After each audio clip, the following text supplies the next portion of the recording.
So, okay, so looks everybody's is here.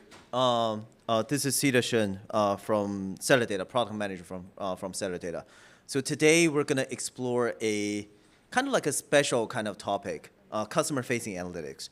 Customer-facing analytics is a very demanding kind of scenario that users are asking for the best possible SLA, query latency, and concurrency, right? And over the years, people believe that the only solution to solve customer-facing analytics is basically on proprietary data formats.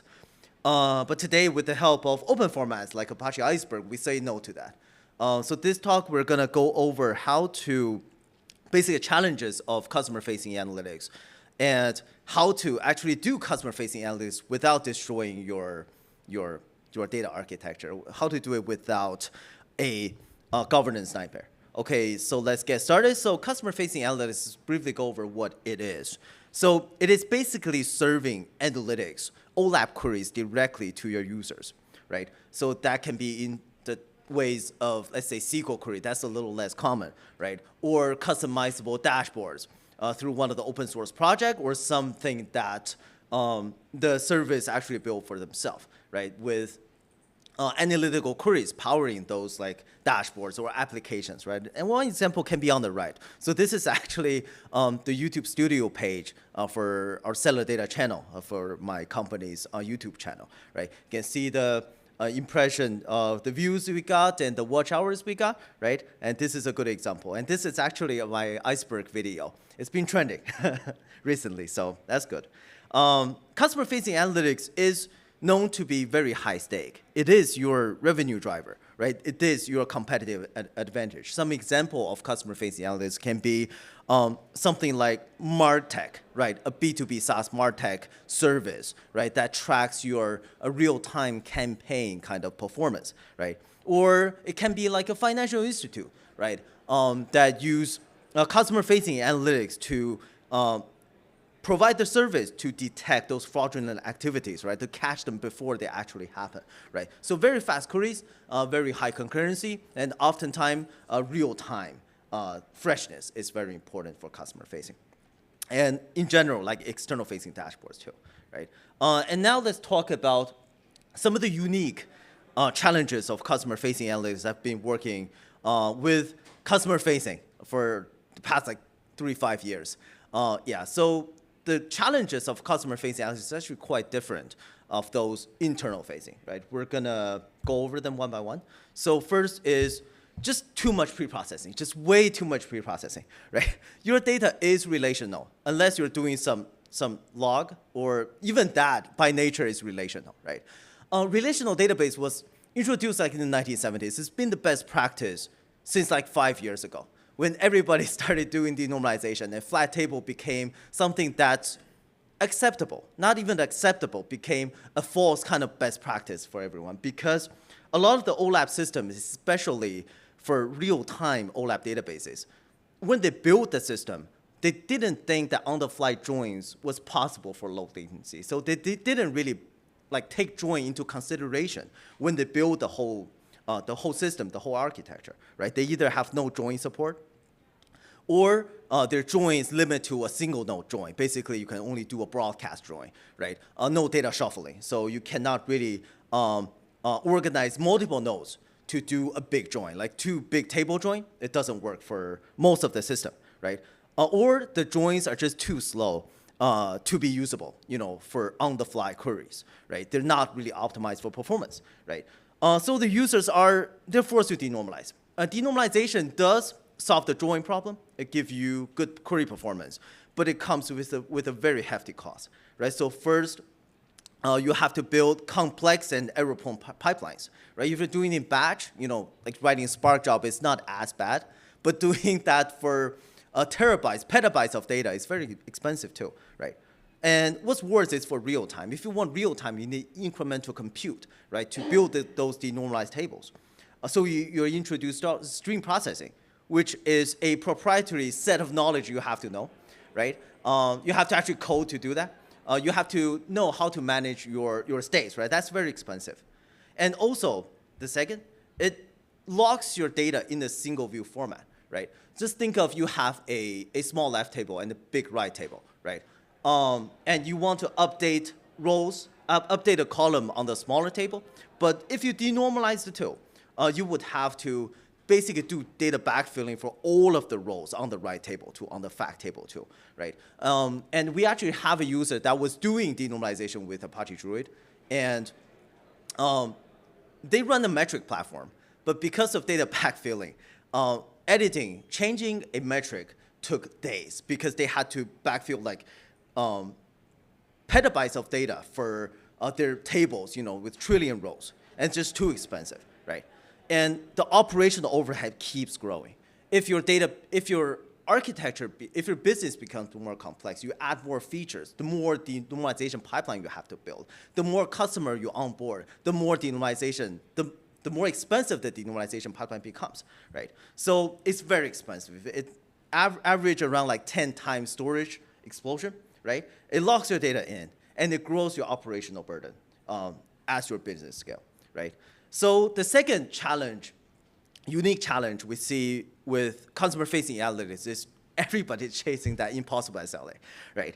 Low latency, thousands of concurrency. This is normal for a lot of our users. Under peak load, right? You have to have consistent performance, right? Unpredictable and also unpredictable query patterns from your end users and unpredictable kind of workloads, right? And there is absolutely no room for error. So the SLA requirements for customer facing is just through the roof, right? And there are also technical obstacles. Achieving those is very difficult. First of all, the workload change. You can't control what your customer do, right? They can log in middle of the night and do many dashboards and send like 10,000 queries together, right? You have to be able to handle that. And infrastructure fails because the SLA, the HA requirement, the high availability requirement for customer-facing analytics is so much higher than like internal-facing. Sometimes it's even higher than the SLA of your underlying data infrastructure, right? So to be able to have this kind of HA, you need special kind of deployment methods or something you can fall back to, right? And also resource contention, right? You have to have a way to protect your mission critical workload. You cannot have one gigantic query from one client that destroyed the cluster, right? That stalled the query of all of your clients, right? And also change data, right? Cache misses, index outdated, cause slow queries, and as well as query planner, right? So the data changes, statistic change, and that causes slow query. And that's not really that much of trouble if you're running internal-facing analytics. But for customer-facing, this is just not acceptable, right? This is everybody's top priority. When it fails, slow dashboards, really bad user experience, right? Breach SLAs, you have to pay the price, right? And you have to if your system don't scale that well, you have to over-provision to, for all of the, for the peak workload, right?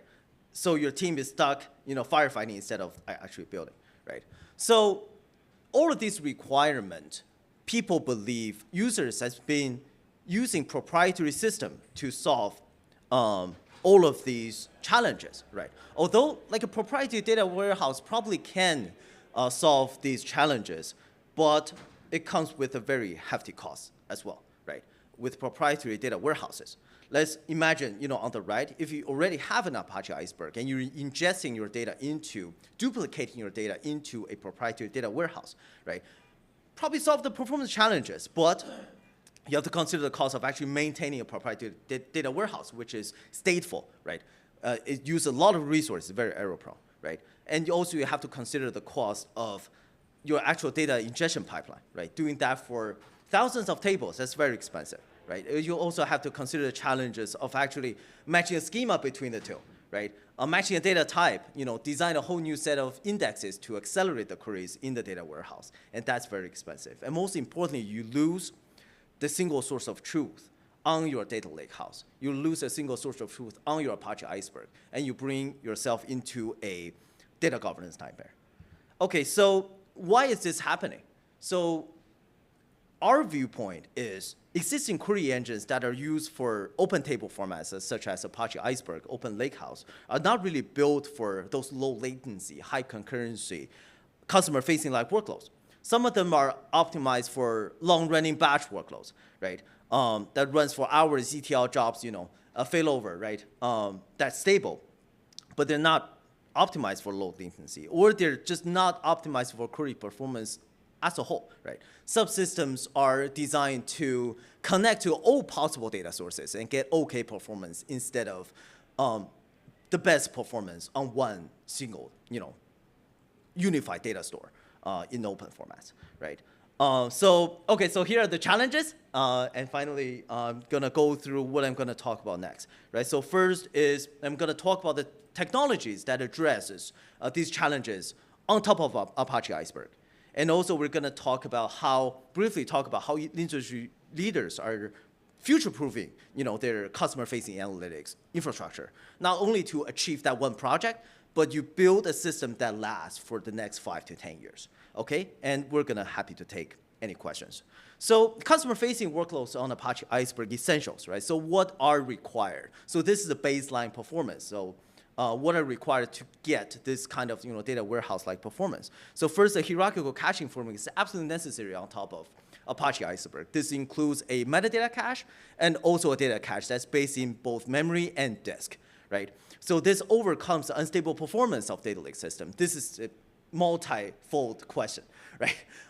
For example, object storage that data lakehouse or Apache Iceberg run on hundreds of milliseconds of latency. That's just not acceptable when you send a scan and it takes like hundreds of milliseconds to return, right? And there's multiple scans, and that's not acceptable. And also the file and metadata files can be not maintained perfectly, right? You have too big of a metadata file, so too few of them, you cannot parallelize read.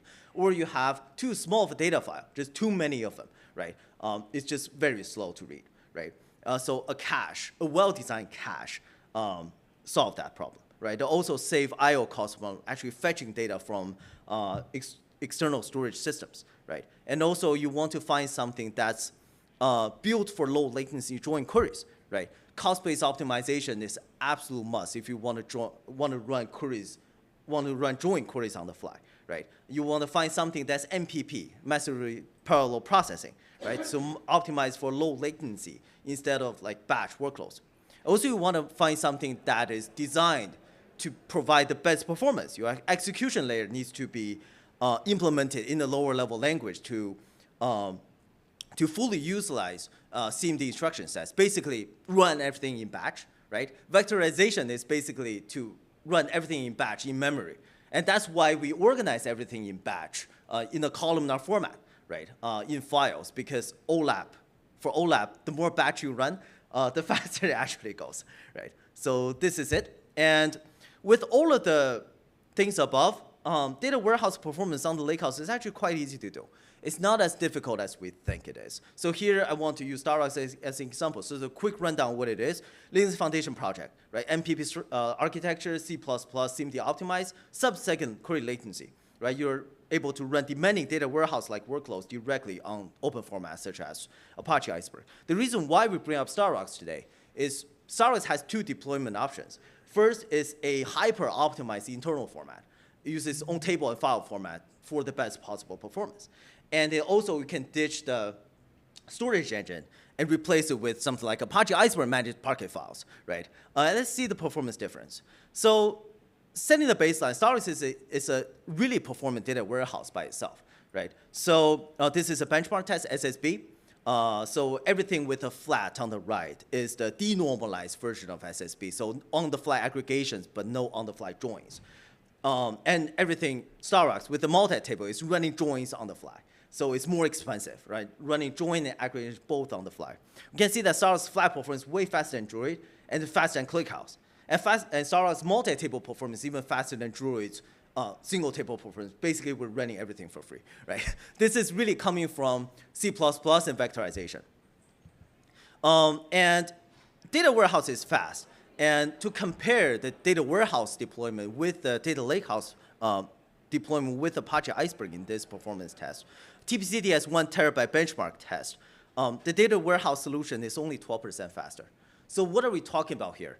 Basically, to give up only 12% of the performance, you get the benefit of a data lakehouse. You get the benefit of single source of truth, right? You only manage one copy of your data. You don't have to manage all of the ingestion pipeline. You don't have to manage many different copies of the same data that's stored in 15 different systems, right? So data warehouse on the performance on the data lakehouse is absolutely doable, right? So comparing Starbucks to another query engine called Trino, right? On 1 terabyte, Starbucks is around like 4.6 times faster. On TBCD, it's 1 terabyte.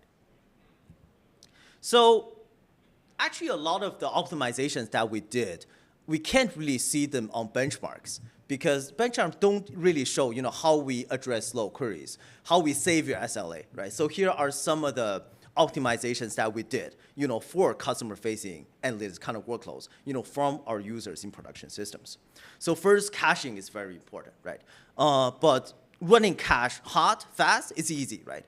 But the key thing is how to keep your cache reliable, right? So we build many features, to support that. First is, we have a proactive cache warm-up, so you don't have that initial kind of slow query.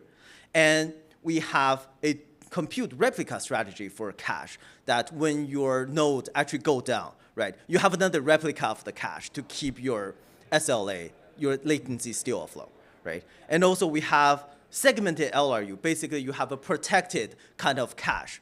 Your cache is protected from those like large queries that's gonna flush out all of the important data that's in there, right? So this is cache reliability and low latency on Iceberg, right? Statistics is very important. We ported a lot of stuff from our data warehouse world, from the data warehouse world to the data lake, to open formats. Statistic collection, better statistics means just better query planning, right? And low cardinality dictionary, right? This is just to accelerate string performance, right? We create a dictionary that maps string to int, right? So the compares are like 10 times faster, right? So this is like classic kind of, data warehouse kind of optimization.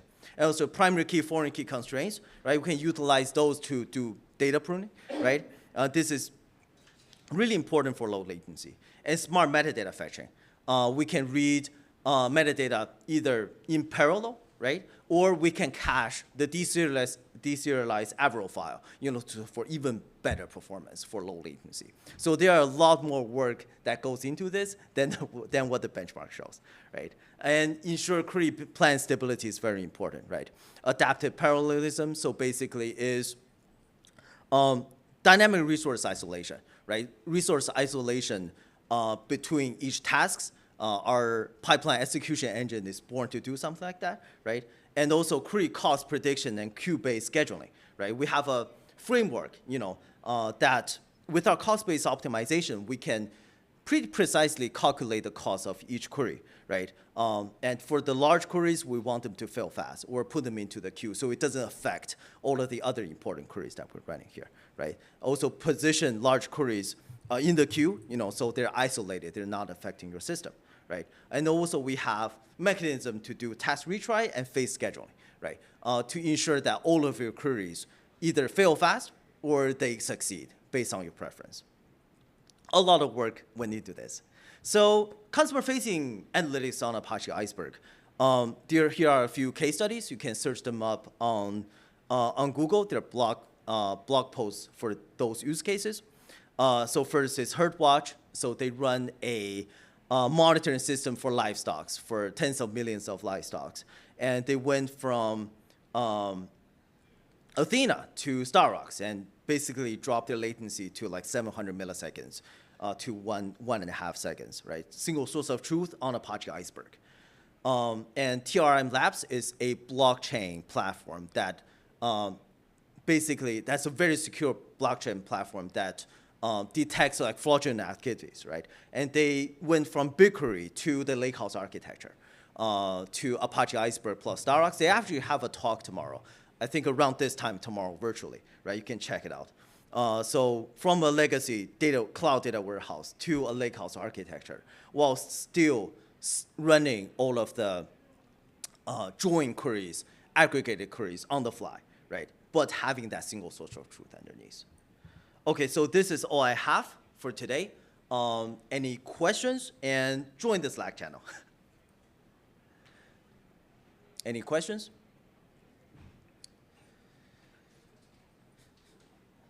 Yes? I think. Do we have a mic here? Yeah. So what all type of catalogs do you support in Iceberg? So cellular data supports, so if it's REST, it's supported, right? So let's think about Lakekeeper, what is that, Polaris, Unity catalogs, they have a REST interface as well, right? And cellular data has special support for native Unity catalog support. So what catalog do you use? We are using Snowflake Open Catalog. Oh, okay. Okay. So the managed version of Polaris, right? Yeah. Okay. Any other question? Okay, we do have a booth just right outside. Just open the door, immediate to your right is your booth. And we're giving out t-shirts, so go and grab a t-shirt.